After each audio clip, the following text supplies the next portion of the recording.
ప్రియమైన భగవద్బంధువులందరికీ నమస్కారం. ఈరోజు మనము గీతాసారము గురించి తెలుసుకుందాం.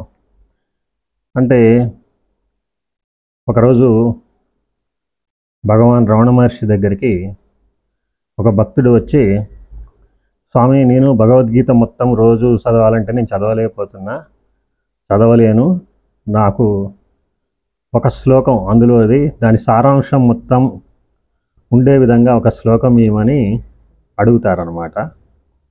అప్పుడు వారు భగవద్గీత మొత్తాన్ని వారు చదివి వారు ఒక 42 శ్లోకాలని ఇచ్చేస్తారనమాట. వారు ఏరి రాస్తారనమాట. అదే గీతాసారం అనేటువంటి గ్రంథం అనమాట. అందులో చెప్పబడినటువంటి 4వ శ్లోకాన్ని ఆయన వారికి అడిగిన భక్తుడికి ఇస్తారనమాట. అది 10వ అధ్యాయంలో 20వ శ్లోకం అనమాట. ఏంటంటే అది అహం ఆత్మా గుడాకేశ సర్వభూతాశయ స్థిత అహం ఆదిశ్చ మధ్యంచ భూతానాం అంతమేవచ అని ఉంటుందన్నమాట.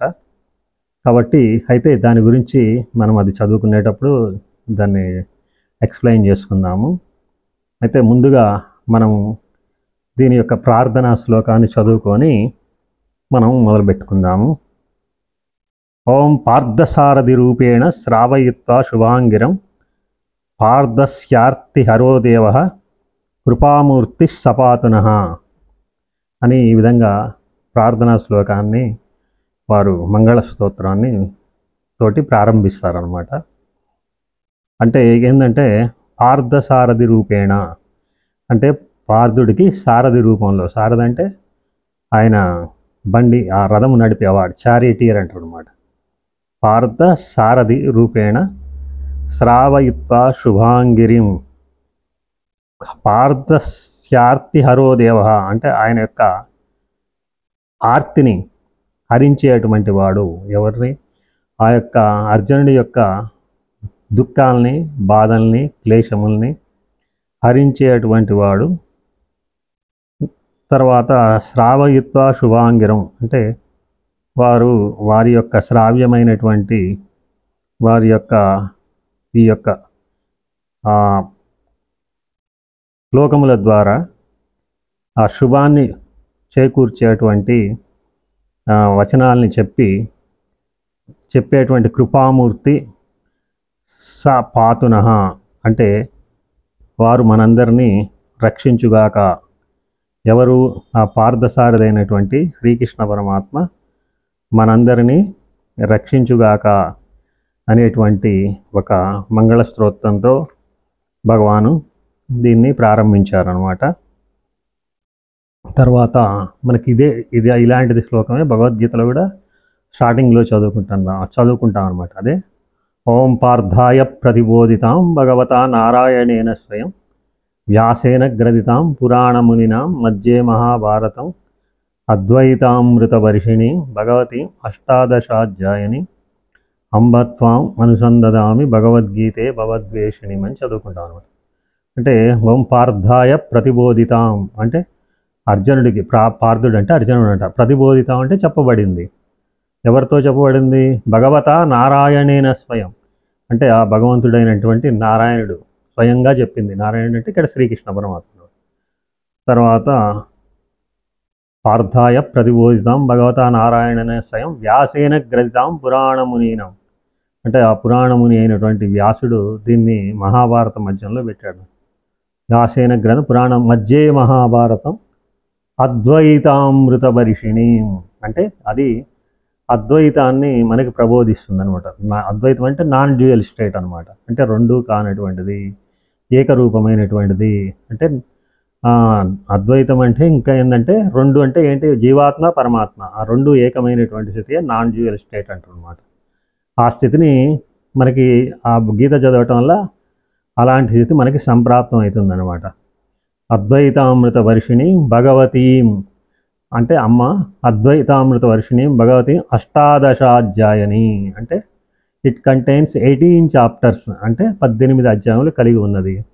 అంబత్వాం అనుసందదామి భగవద్గీతే భవద్వేషిణి కాబట్టి ఈ యొక్క భవము అంటే ఈ శారీరక దోషాలన్నీ తొలగించి, అంటే నా యొక్క కాన్షియస్ శరీరం మీద నుంచి ఆత్మ మీదకి మళ్ళేటువంటి ఇదిని ప్రసాదించు తల్లి అని ఇక్కడ ప్రార్థిస్తాను అనమాట. ఓం పార్థాయ ప్రతిబోధితాం భగవతా నారాయణేన స్వయం వ్యాసేన గ్రథితాం పురాణమునిన మధ్యే మహాభారతం అద్వైతామృత వర్షిణి భగవతి అష్టాదశాధ్యాయని అంబత్వాం అనుసందదామి భగవద్గీతే భవద్వేషిణి అని చెప్తున్నాను. అంటే మనకి ఇక్కడ భగవాన్ చెప్పిన మంగళ స్తోత్రంలో కానీ, ఇక్కడ గీతా ప్రార్థనా శ్లోకంలో కానీ మనకి ఇక్కడ ఏంటంటే, దాన్ని చదవటం వల్ల మనకి మన జీవత్వం నశించి ఆ దైవత్వంలో మనం ఆ కాన్షియస్లో నిలబడతాం అన్నమాట.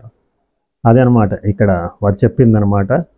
అదే దాన్నే చాలామంది స్వామీజీలు ఏం చెప్తారంటే, ఇది ఒక వాక్యాల్ని తెలియచేస్తుంది. అంటే ఆ మహావాక్య ఇదిని ఏదైతే చెప్పారో దాని యొక్క ఇదిని సారాంశమే ఇది అని కూడా చెప్తారనమాట. మహావాక్యం అంటే ఏంటి? గ్రేట్ స్టేట్మెంట్ అంటారనమాట. గ్రేట్ స్టేట్మెంట్ అంటే ఏంటంటే, ఎనీ స్టేట్మెంట్ విచ్ ఈక్వేట్స్ పరమాత్మ విత్ జీవాత్మ ఈజ్ కాల్డ్ మహావాక్య. అంటే ఏ స్టేట్మెంట్ అయితే జీవాత్మ పరమాత్మ ఐక్యతని సూచిస్తుందో అదే మహావాక్యం అని చెప్తారనమాట. ఇంకేం చెప్తారంటే, ఎనీ స్టేట్మెంట్ విచ్ గివ్స్ జీవ బ్రహ్మ ఐక్య, అంటే జీవుడు ఆ బ్రహ్మములో భగవంతుడిలో ఐక్యమైనటువంటి స్థితిని చెప్పేదే మహావాక్యము అని కూడా చెప్తారనమాట. ఇంకా the oneness between jiva and Brahman it is called mahavakya అని కూడా చెప్తారనమాట. కాబట్టి మహావాక్యం అంటే ఏంటంటే, ఆ యొక్క ఇందులో ఉన్నటువంటి ఈ మనస్సు, ఆ యొక్క ఆత్మ లేకపోతే జీవాత్మ పరమాత్మ ఈ యొక్క ఐక్యాన్ని తెలియజేసేదే మహావాక్యము అని చెప్తారు. అదే ఈ యొక్క భగవద్గీత కానీ, ఈ యొక్క ఇప్పుడు గీత సారాంశం, ఇది ఇప్పుడు గీత సారము అనేటువంటి ఈ గ్రంథంలో భగవాన్ రమణులు చెప్పింది కూడా అదేం చెప్తానమాట. ఎందుకంటే మనకి గీత అనేటువంటిది మనకి వేదాల నుంచి వచ్చిందనమాట. వేదోదతి ప్రమదితం వాసుదేవ సముద్రితం సంతః పిబంతి సతం గీతామృత రసాయనం అని చెప్తారన్నమాట. వేదముల్ని మదిస్తే అంటే పెరుగుని చిలుకితే మనకి వెన్న వచ్చినట్టు, తర్వాత ఈ యొక్క వేదాల్ని మదిస్తే మనకి గీత అనేది వచ్చిందనమాట. వేదోదతి ప్రమదితం వాసుదేవ సముద్రితం అంటే కృష్ణ పరమాత్మ ముఖ పద్మం నుంచి వెలువడింది అనమాట. సంతః పిబంతి సతతం అంటే సాధువులు సత్పురుషులు ఎప్పుడు దీన్ని పానం చేస్తూ ఉంటారు అనమాట. గీతామృత రసాయనం అంటాడు అనమాట. గీత అనే అమృతం, అమృతం అంటే మృత్యురహితమైనటువంటి స్థితిని తెలియజేస్తుంది. అంతేగాని ఇదేం లిక్విడ్ అని కాదు. అమృతం అంటే గీతామృత రసాయనం. రసాయనం అంటే ఏంటంటే ఇప్పుడు ఆయుర్వేదికంలో సిద్ధమకర ధ్వజము అలాంటి గోల్డ్ కలిపిన మెడిసిన్స్ ఉంటాయి కదా, అంటే అది ఏం చేస్తుంది? శారీరక పుష్టిని ఇస్తుంది అనమాట. అది ఆ యొక్క ఆయుర్వేదిక్ మెడిసిన్. అలాగే ఇది మన యొక్క మనోబుద్ధులకి పుష్టిని చేకూరుస్తుంది అనమాట. అందుకే దీన్ని గీతామృత రసాయనం అంటారనమాట. తర్వాత ఇంకో శ్లోకంలో కూడా మనకి గీతా ప్రార్థనా శ్లోకంలో కూడా ఏం చెప్తారంటే, సర్వోపనిషతో గావో దోగ్ధ గోపాలనందన పార్థో వచ్చ సుధీర్భోక్త దుగ్ధం గీతామృతం మహత్ అని చెప్తారన్నమాట. అంటే ఈ సర్వ ఉపనిషత్తులు అనే గోవుల నుంచి సర్వోపనిషత్ గావో దోగ్ధ గోపాలనందన పాలు పితికేవాడు కృష్ణ పరమాత్మ అనమాట. పార్థో వచ్చ అంటే ఈ యొక్క పాలు పితకాలంటే ఒక ఆవు కానీ గేదె కానీ లేగదూడు ఉండాలన్నమాట. ఆ లేగదూడే అర్జునుడు అనమాట. పార్థో వచ్చ సుధీర్భోక్త అంటే మనం అందరం కూడా భోక్తలం. దుగ్ధం గీతామృతం మహత్ అంటాడు. అంటే ఈ గీత అనే అమృతాన్ని మనం తాగి గీతామృతం మహత్ అంటాడు అనమాట. మీరందరూ ఆ గీత అనే అమృతాన్ని ఆస్వాదించండి అని చెప్తాను. ఇక్కడ గీత అంటే ఏంటంటే కౌ మిల్క్ అంటే ఆవు పాలు అనమాట. ఈ ఆవు పాలల్లోంచి కూడా మళ్ళా వారు ఏం చేశారంటే, నెయ్యి కావాలంటే ఎలా వస్తుంది? ఆవు పాలల్లోంచి వస్తుంది కదా. అలాగే ఒక నెయ్యి గీ అనేటువంటి దాన్ని తీసి మనకి గీతాసారము అనేటువంటిది ఇచ్చారనమాట. ఇంకా కొంతమంది ఏం చెప్తారంటే, గీతాసారం అనేటువంటిది ఈ పూల తోటలో గీత అనేటువంటి పూల తోటలోంచి వారు ఒక 42 పూలని వారు కోసి ఒక దండగా కూర్చి మనకు అందించినదే ఈ గీతాసారము. This is the garland of that flowers.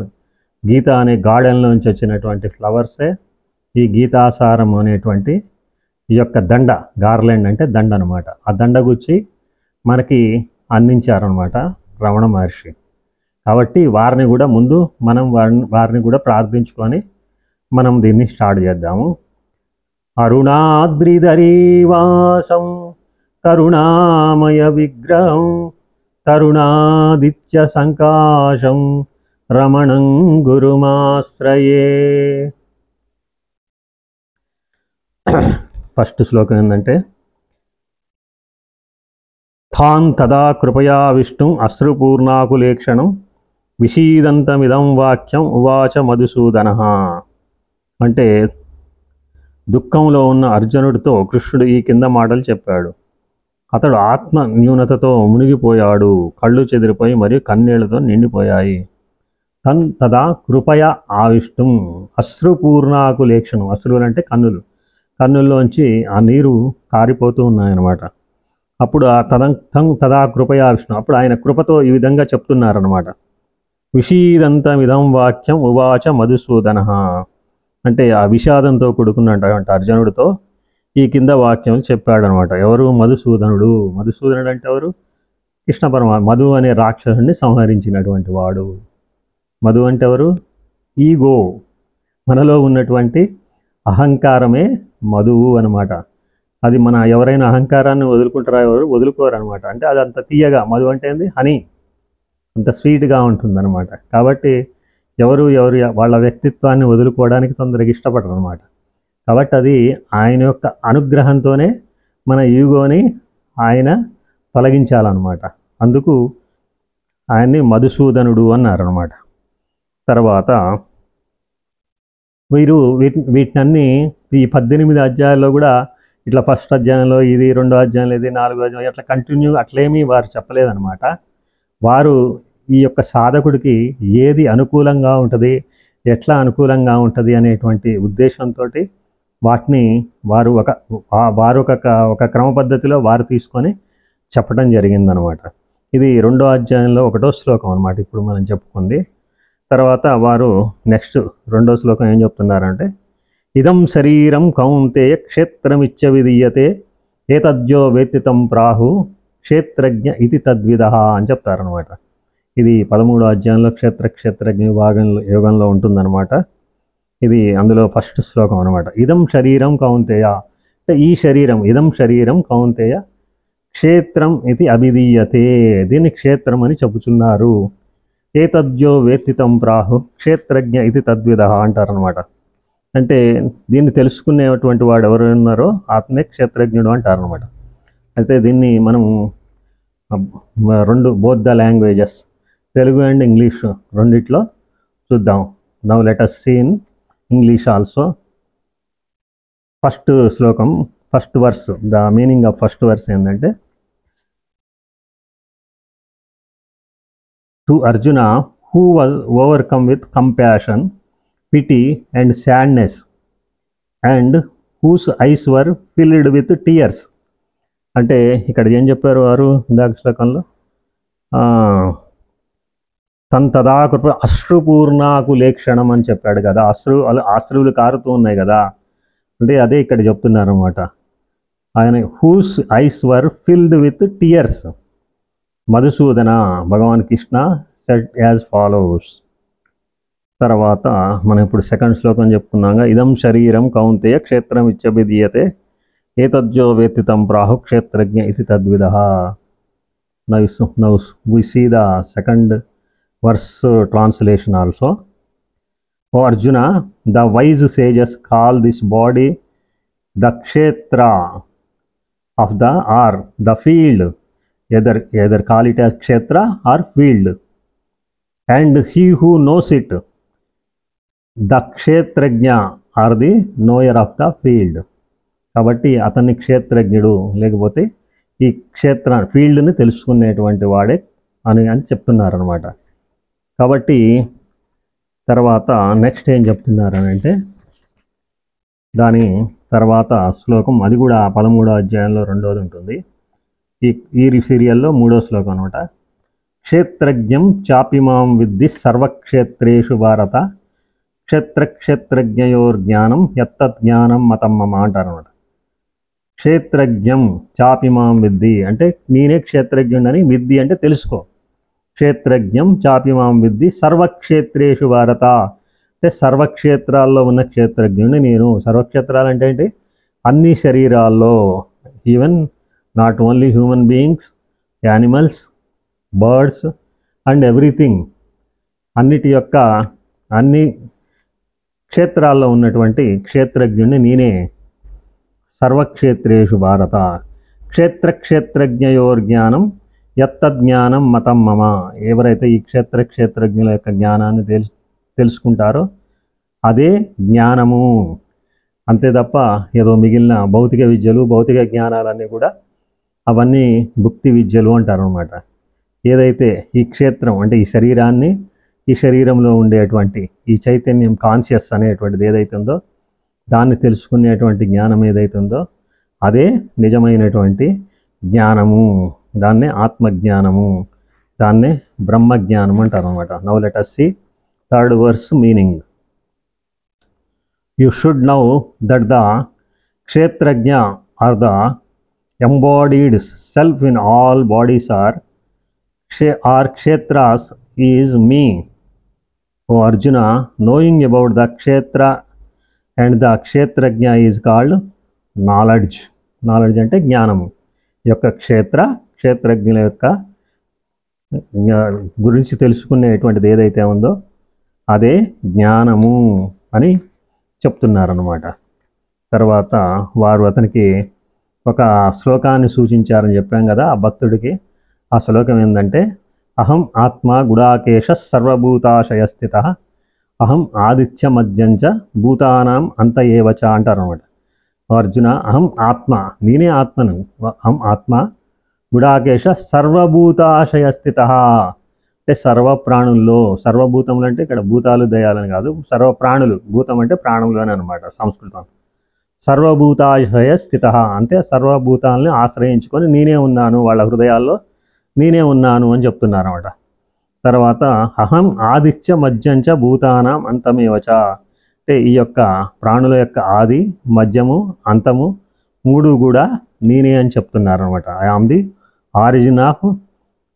Origin middle and end అని కూడా అని చెప్తున్నారు అనమాట. Now let us see in English also.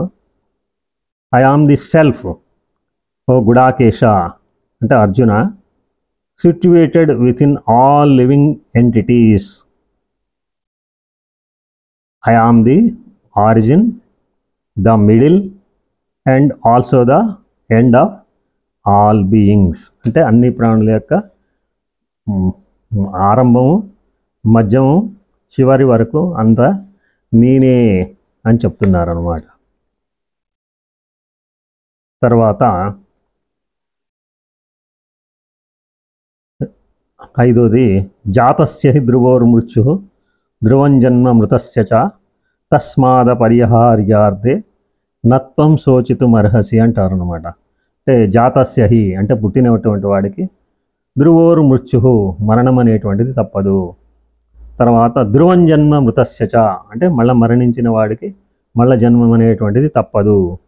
తస్మాద పరిహార్యార్థే నత్వం శోచితుమర్హసి కాబట్టి ఈ విషయంలో నువ్వు దుఃఖపడటం తగదు అని చెప్తారనమాట.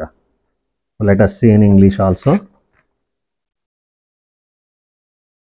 For one who is born, death is certain, and for one who dies, rebirth is certain. Hence, you should not grieve for this inevitable truth అంటే inevitable అంటే తప్పింప శక్యము కానటువంటి ఈ విషయంలో నువ్వు శోకించుట తగదు అని చెప్తున్నారు అన్నమాట. తర్వాత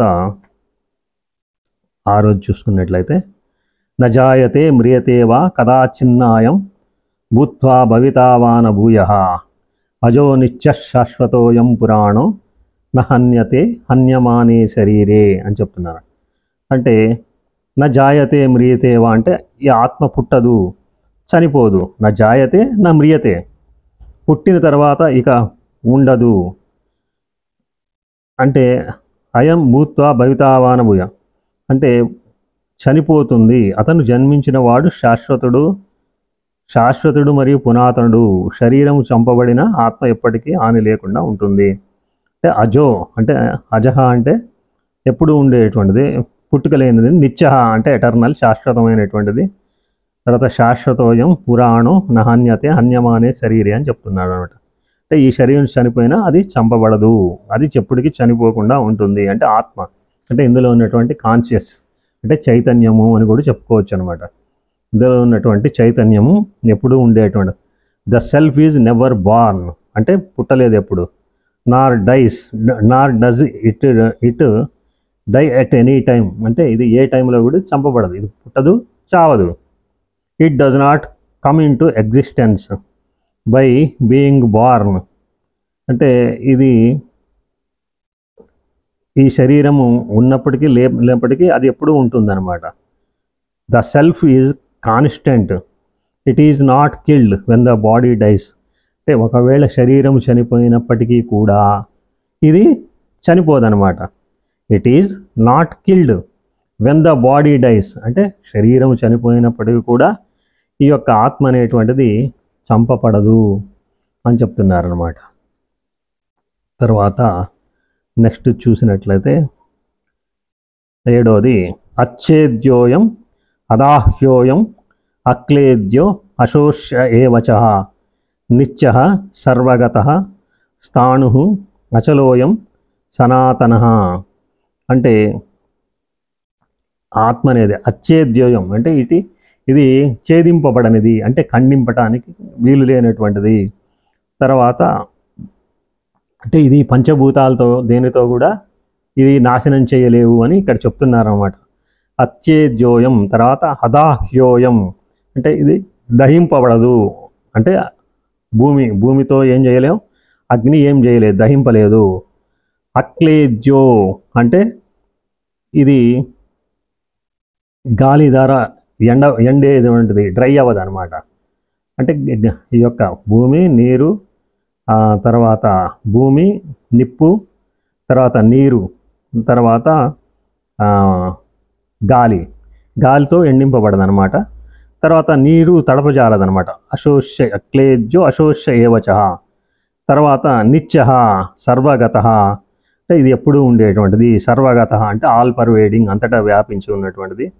స్థాణు అంటే కాన్స్టెంట్గా ఉండేటువంటిది, కదలనిది. తర్వాత అచలోయం అంటే చలించనటువంటిది. సనాతన అంటే పురాతనము, సనాతనం ఎప్పుడు ఉండేటువంటిది ఈ ఆత్మ అనేటువంటిది అని ఇక్కడ చెప్తున్నారనమాట. Next will let us see in English also.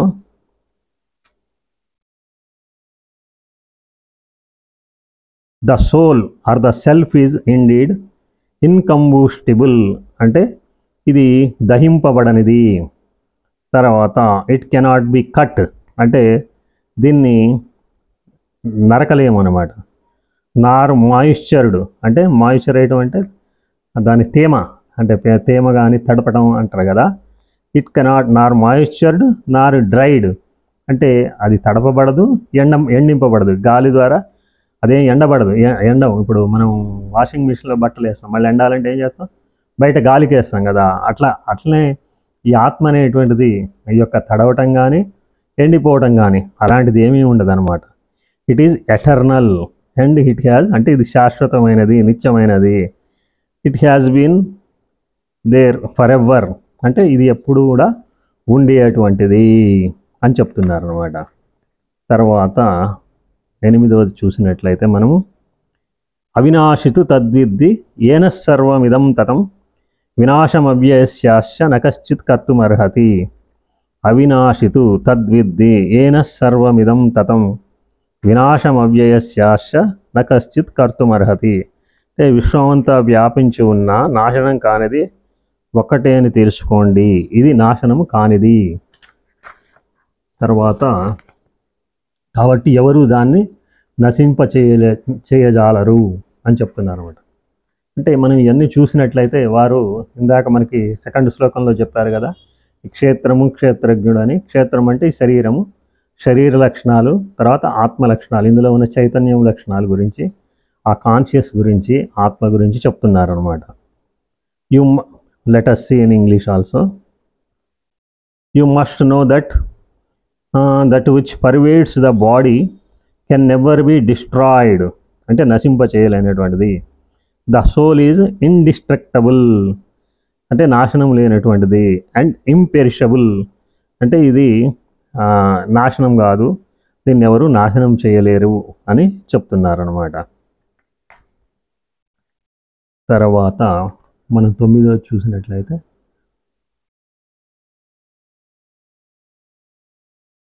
నా సతో విద్యతే భావో నా భావో విద్యతే సత ఉభయోరపి ద్రష్టత్వం తన్వయో తత్వదర్శిభి. నాసతో విద్యతో భావో నా భావో విద్యతే సతః ఉభయోరపి దుష్టోస్తన్వయో తత్వదర్శిభి.